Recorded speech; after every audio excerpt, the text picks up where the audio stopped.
এটা আমার কপের জন্য বসে থাকতে হলো কেন? আমরা কেন আমাদের নগরবাসীকে বায়ু দূষণ থেকে বাঁচাতে এই কাজটা তো আমাদের 5 বছর আগে করা উচিত ছিল, আমরা কেন করলাম না?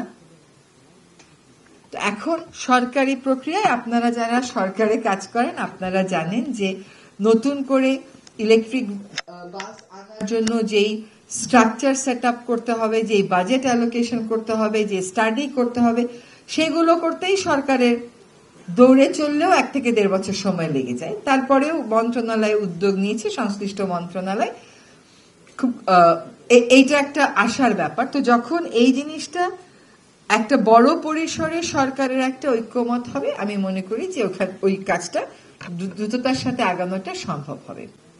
আমি তো আসলে নতুন বাস আর রাস্তায় দেখছি না ঢাকা শহরে, সব তো দেখি পুরনো বাসই, এবং সব বাস থেকেই কালো ধোঁয়া বেরোচ্ছে।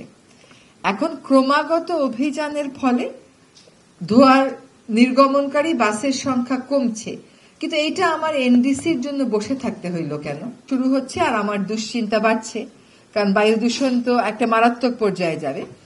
বায়ু দূষণের একটা বড় উৎস হচ্ছে পুরনো বাস থেকে নির্গত যে কালো ধোঁয়া।